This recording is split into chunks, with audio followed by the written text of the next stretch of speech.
Okay, hello everyone. Thank you for being here. Before my presentation, I would like to first thank the organizers to put our paper on this great program. I want to thank Adriano for chairing our session, Constantine kindly agreed to discuss this paper. So this paper is joint work with Chen from MIT, and Hongye is a top student from Wharton. Actually, he's on the market this year, and Yang from HKUST. This paper is motivated by a set of stylized effects on the product markets. First, product markets are highly concentrated, dominated by a few market leaders, even superstar firms. Second, the market leadership is highly persistent. So given these two basic facts, we have enough reason to believe, to expect the market leaders will compete highly strategically, include specifically in the form of task exclusion. And the strategic competition is important at both firm level and aggregate level. We know the high markups and the profitability determined by the strategic competition among market leaders count for a big fraction of earnings of their own firms, especially among those big ones or market leaders. And we also know the few largest firms account for a big fraction of variation in aggregate earnings. Go to Garbeck's 2011 paper.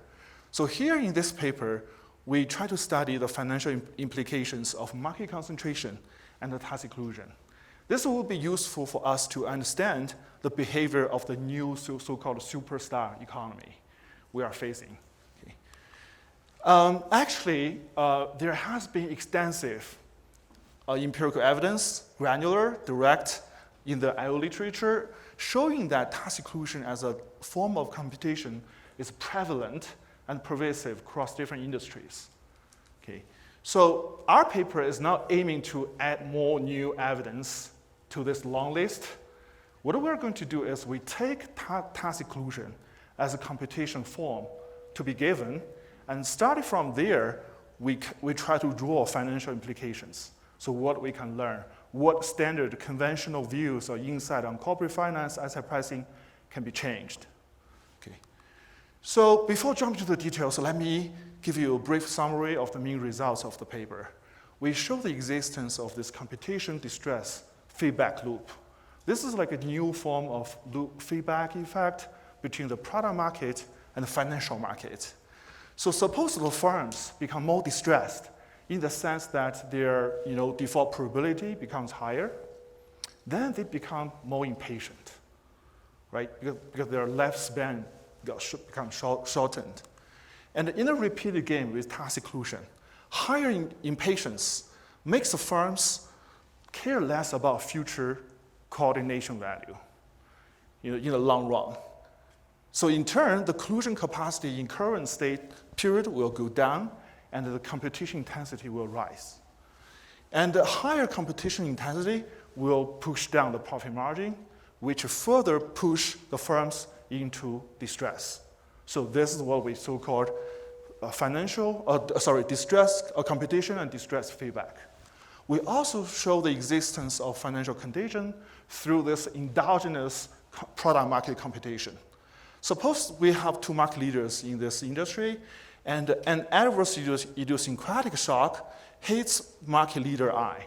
And market leader I become more distressed, the exit probability increase, so they become more impatient. So the collusion capacity between these two market leaders in this industry will go down, profit margin will go down, not only for market leader I, but also for market leader J. The lower cash flow will make market leader J feel more economically or financially distressed. So we call this within industry spillover through this product market competition. And the competition distress feedback effects can lead to this new type of risk. We call it endogenous competition risk. And this can also motivate strategic capital structure decisions. And also thanks to the financial contagion effect, the firm's optimal capital structure we understand from the standard textbook and old studies, they can be very efficient from the industry perspective. Why this is important? This is important for industry investors, right, in the capital market. It's also important for us to understand the impact of common ownership. And also, these financial conditions will reach this kind of like channels of through which the shocks, idiosyncratic aggregate shocks, transmitted across firms, across industries, justifying this interdependence of financial distress and the credit spread among firms.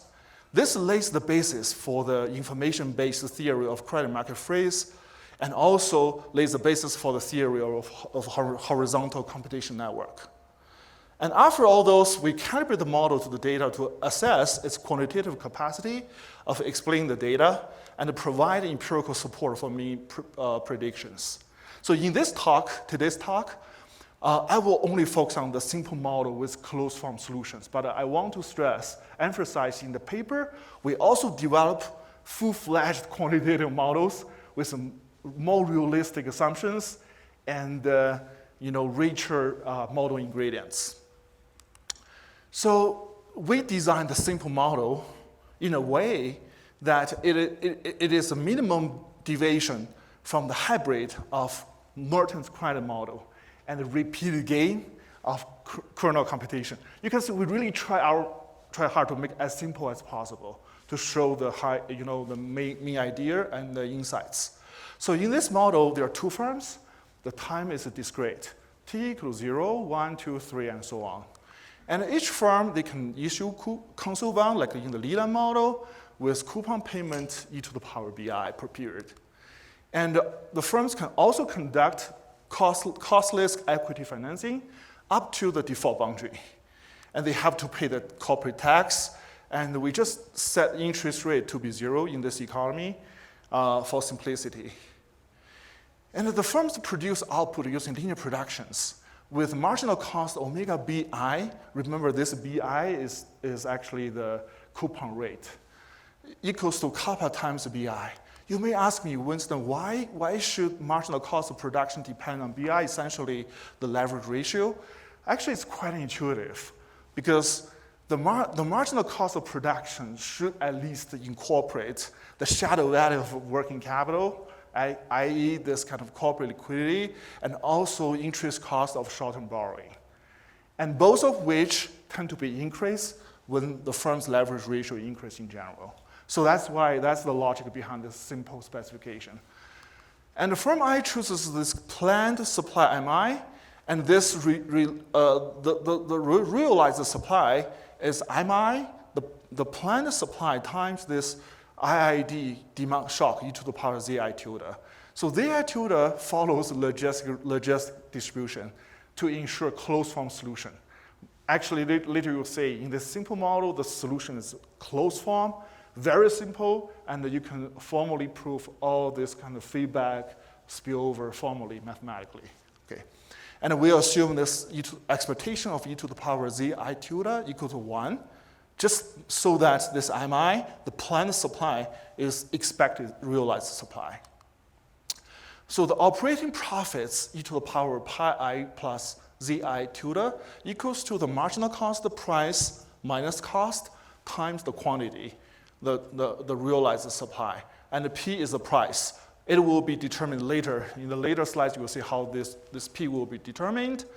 And after introducing this pi I, this kind of like log profitability, we can write this earnings after taxes and interest in this very nice formula. So it's like e to the power pi I plus zi tilde, that's the operating profits, minus the interest payment, and times 1 minus tau. Tau is corporate tax rate. So the default boundary. There's a default boundary exogenously specified, just like a Merton's model. So here, the default boundary is increasing in BI. That's very intuitive. When the coupon rate is higher, the default boundary is higher. And once this kind of operating profits drop below this default boundary, the firm will exit. So this lambda pi IBI is the default probability. You can see under this logistic distribution assumption, we have very nice, simple formula. And very intuitive, this lambda, the default rate is lower when pi I, the probability is higher, and when bi, the coupon rate is lower. So very intuitive.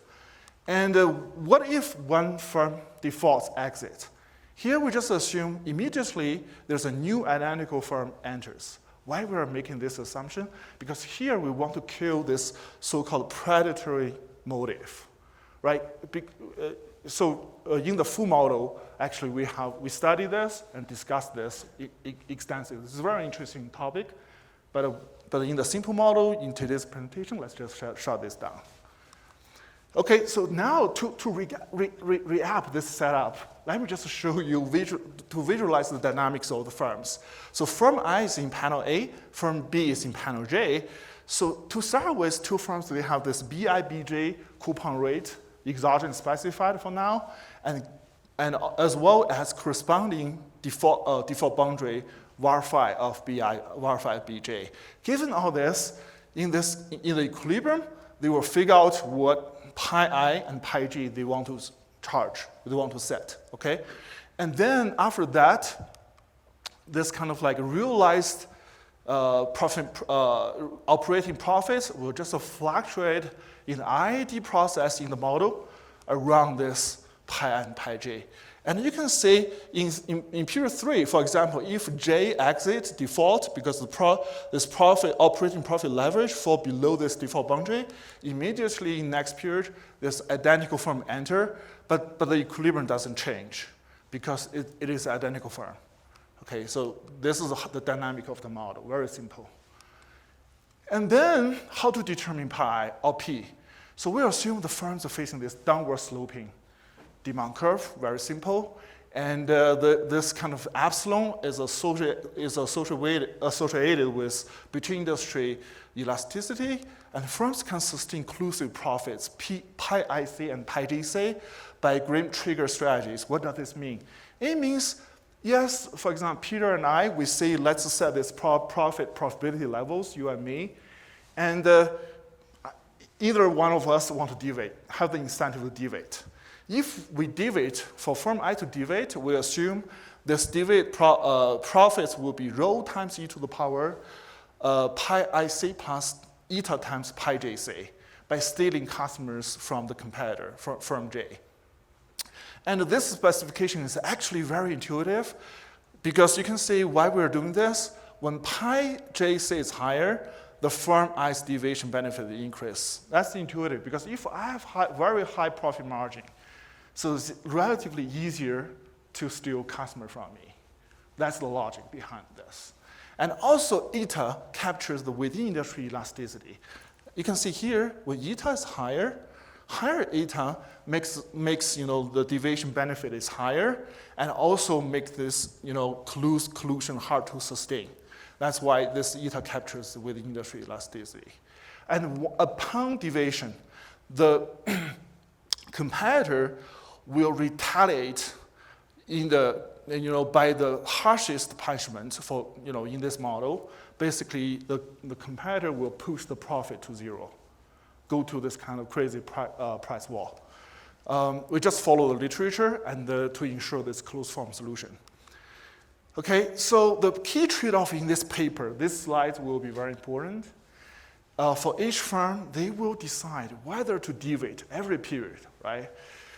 How they will calculate the benefit of deviation. The benefit of deviation is actually the actual profits in the short run. I just steal the customers from my competitor and enjoy the high profits for this period, but I know starting from next period, my competitor will retaliate. So the cost of deviation is to lose the present value of coordination in the long run. So always I'm trading off, each firm is trading off these two, benefits of deviation and cost of deviation. To rule out deviation on the equilibrium path, the assay constraints require that the benefit of deviation always dominated by the cost of deviation. So translating our model, it says this pi IC is less than or equal to a function of my competitor's profit level and his leverage level. So later we'll see the explicit form of this percent function. This one will be determined in the equilibrium. But this equation is very intuitive. It's just saying that to prevent my competitor to deviate, firm I to prevent firm J to deviate, I cannot set my profitability too high. If my profitability is too high, it just increases the incentive for firm J to deviate. Okay, so that's why we have this pi IC less than or equal to the right-hand side. Okay, so now let me exactly show you how the equilibrium been pinned down in this simple model. So first we see this green curve. That's the feasibility. First of all, this graph, the x-axis is profit of firm I, and the y-axis is profit of firm J.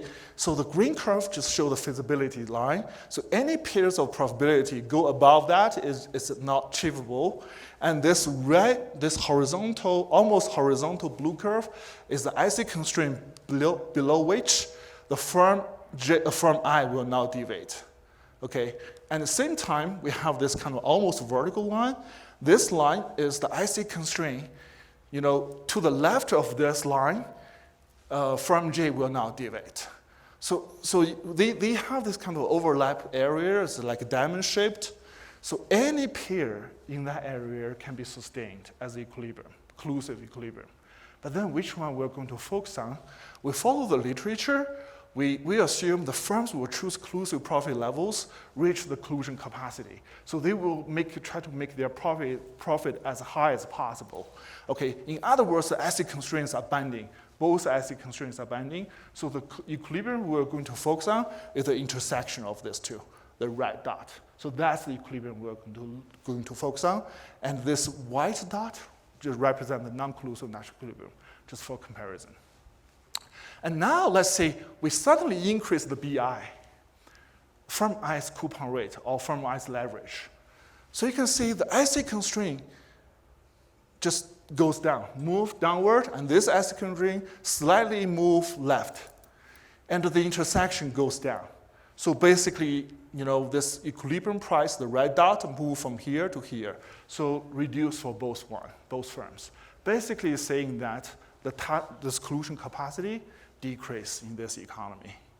Okay, so if you understand this graph, you understand our model, the whole theory, even later this continuous time model. Okay, so that's the main idea.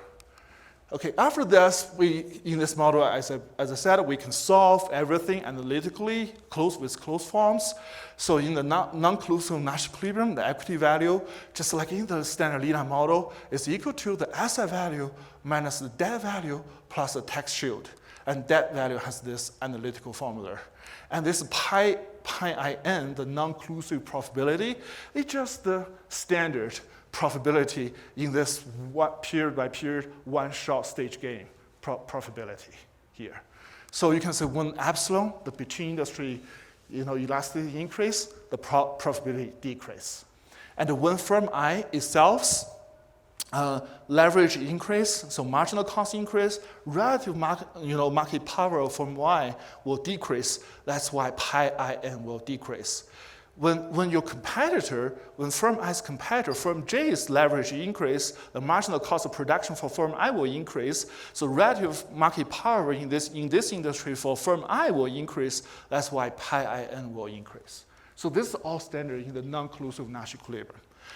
And we can also solve the collusive Nash equilibrium. That's a red dot I showed you guys. So for equity value, the debt value is the same. The functional form is just the same as non-collusive. The only difference is the profit, equilibrium profit. Instead of pinned down by this one-shot stage game, it's actually pinned down by the intersection of these two IC constraints, as I demonstrated in that figure. Okay. So now we can talk about the properties. So with this closed form solutions, it's very nice. We can prove properties mathematically, formally. We can also draw this nice demonstration of the properties very easily. So this is what I'm going to do. First, I will show you this intuition of the this competition distress feedback loop. Suppose the industry, the two firms are symmetric. The initial default coupon rate is 0.4.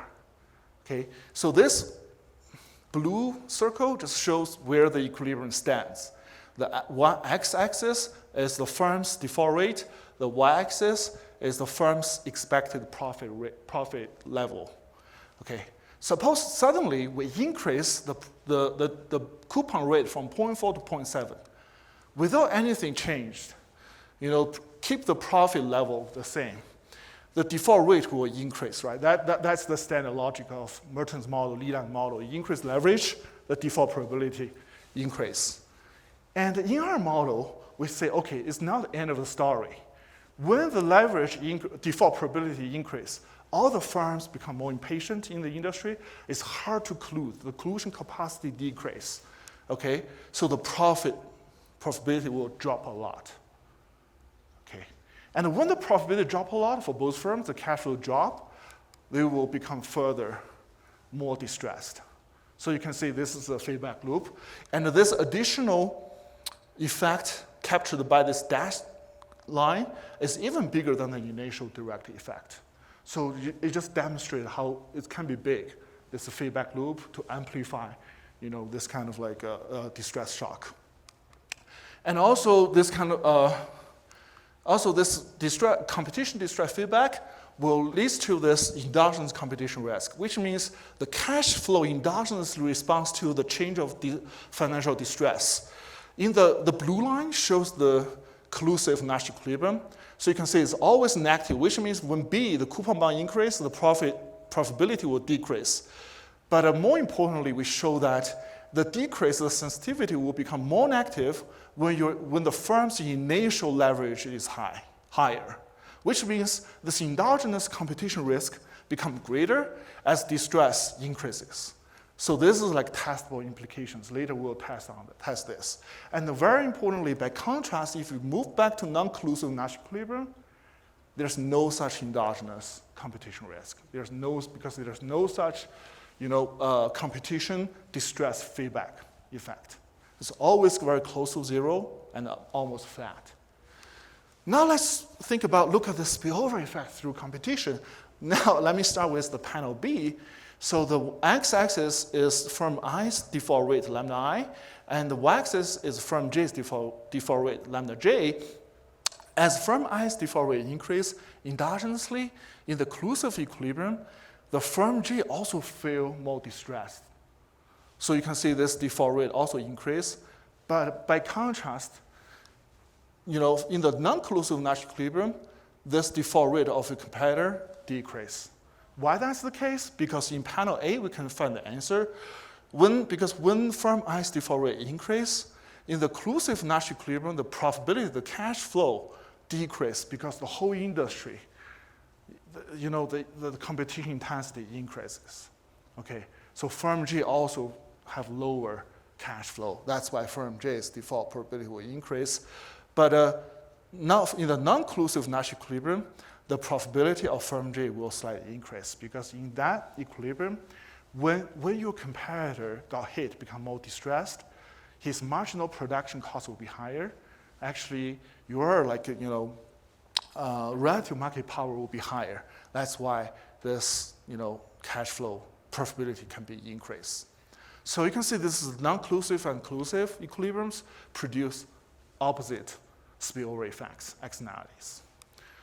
Okay, given all this, up to that slides, everything is BI/BG are given. So here we go back to the period one.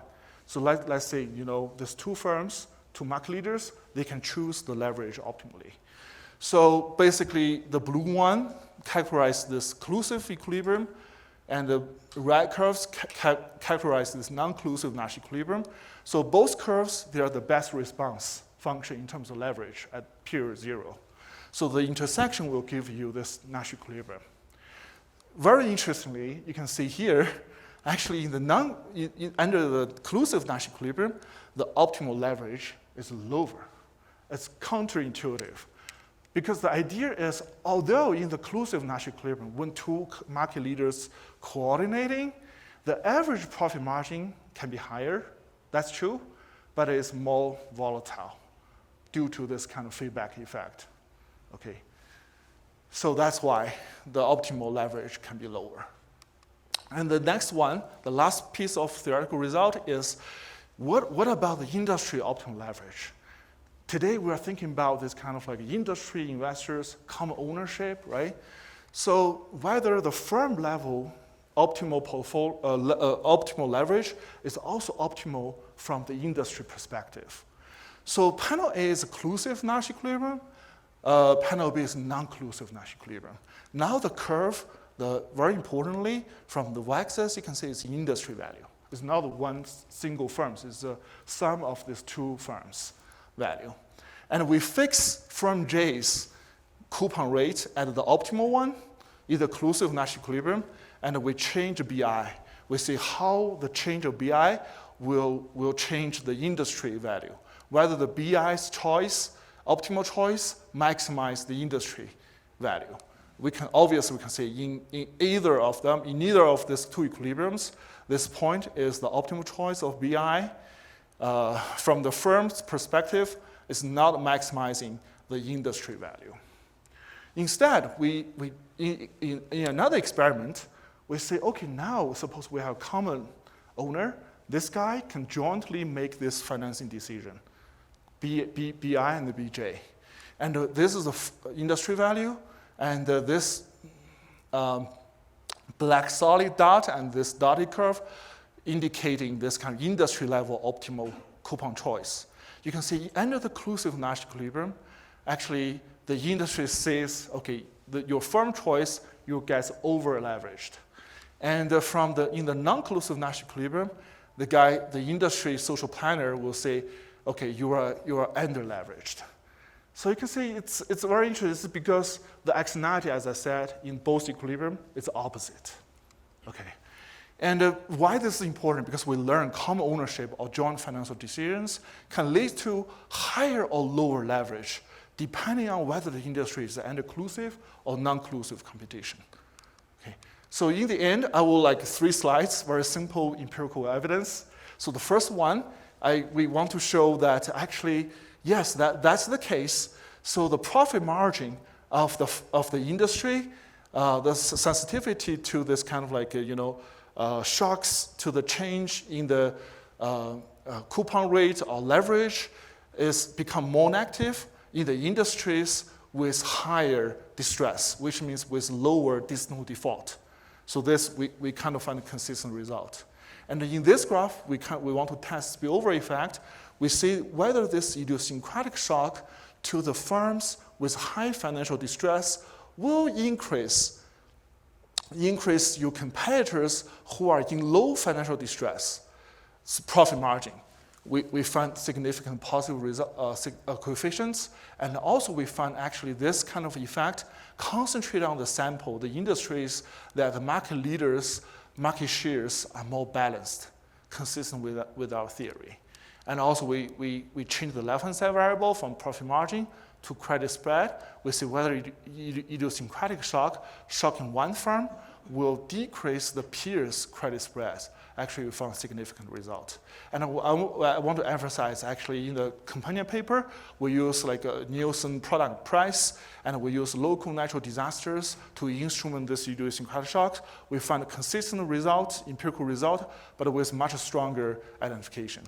So in the end, last panel, actually in the theory, it implies both spillover effect and the feedback effect will become weaker if within industry elasticity is bigger, right?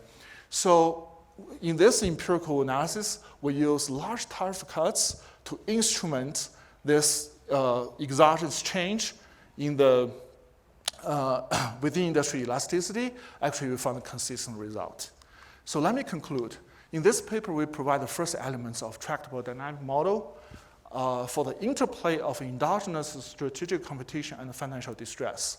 It generated a set of novel testable theoretical implications, including competition distress feedback effect and the financial contagions through this endogenous competition in the product market. And the last one is for the potential extensions. We found it's very interesting. In our paper, we don't have cash holding. We don't have like a firm to hedge their cash flow risk or other type of risks. So it'd be interesting to extend our framework to the framework that allow liquidity management, allow costly hedging to give more intuition, more insights. Okay, so that's the talk. Thank you.